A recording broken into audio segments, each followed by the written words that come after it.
What's up, YouTube? This is Too Raw for TVs. Before I get into this video, I want to give a big shout out to the brother Aram for the $10 donation via the PayPal. Much respect to him for showing love once again to Too Raw for TV. So, I was asked to give my opinion on the this Caitlin Clark, Pete Maravich thing, So Caitlin Clark,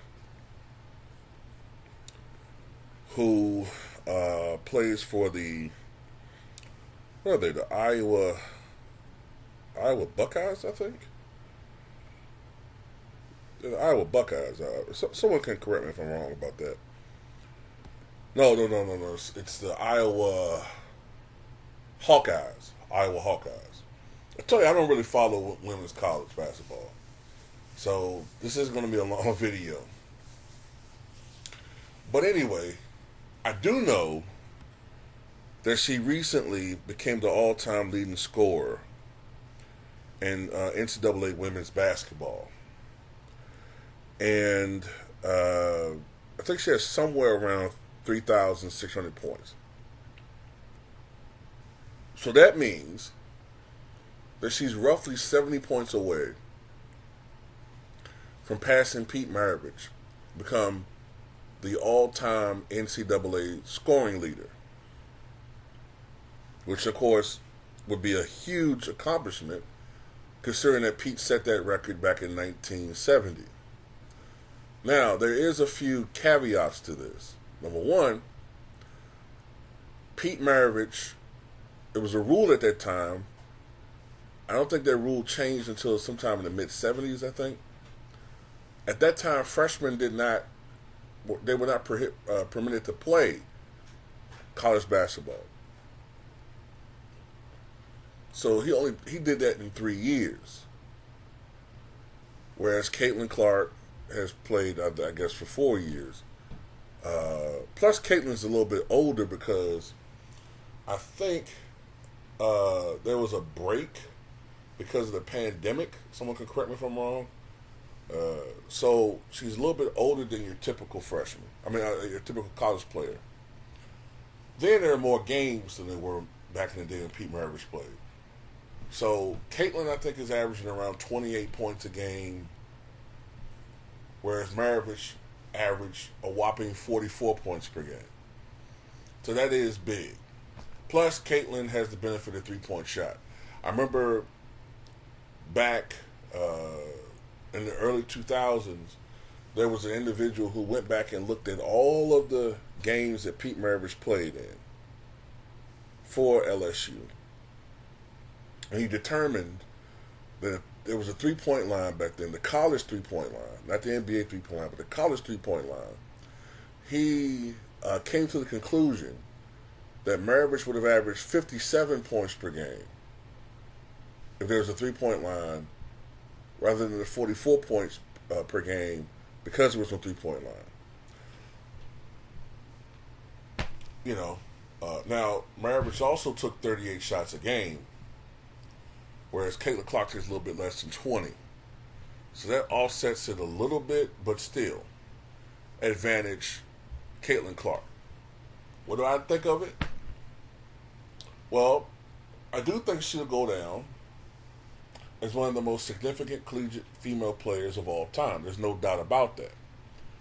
But does this make her the GOAT?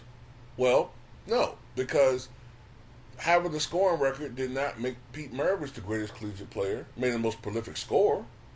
But nobody really usually says Pete Maravich is the greatest collegiate player.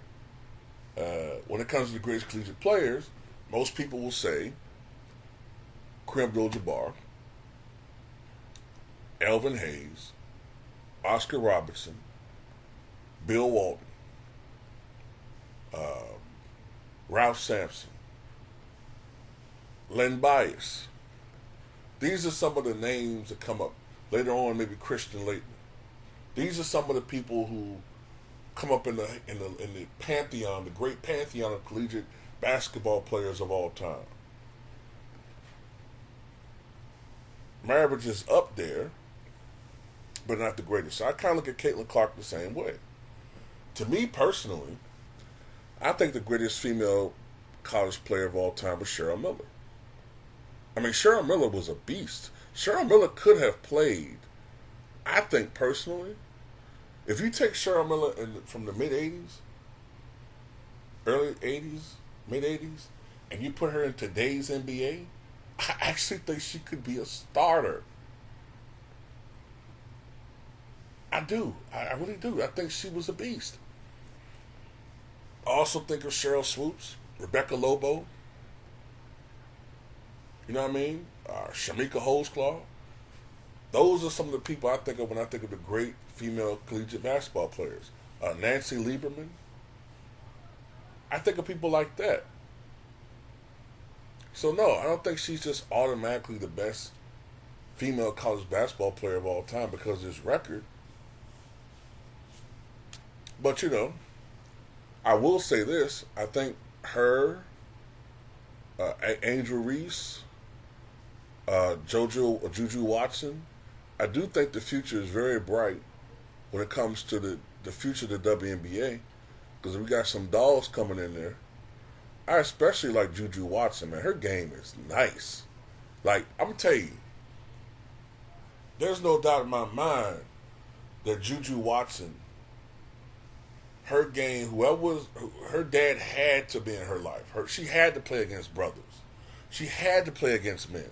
Because when I look at her game, it's different. It's Mamba-esque. But it's also like, you know, she moves like, you know what I'm trying to say. Her game is nice. Excuse me. So anyway, that's my take on it, man. You know, I think as far as comparisons are concerned, I think she'll be one of the great collegiate players of all time, and I think she'll be a very good WNBA player. I don't know whether or not when she goes to the WNBA she will get the green light to shoot that many shots. I don't know. Will she take 19, 20, 21 shots a game in the WNBA? I don't know that. But anyway, I do think that collectively, all these new girls, young girls coming into the WNBA will be a good thing. And I'll probably watch for the first time in many a year the WNBA just because of the talent of these young females coming in. But anyway, tell me what you guys think.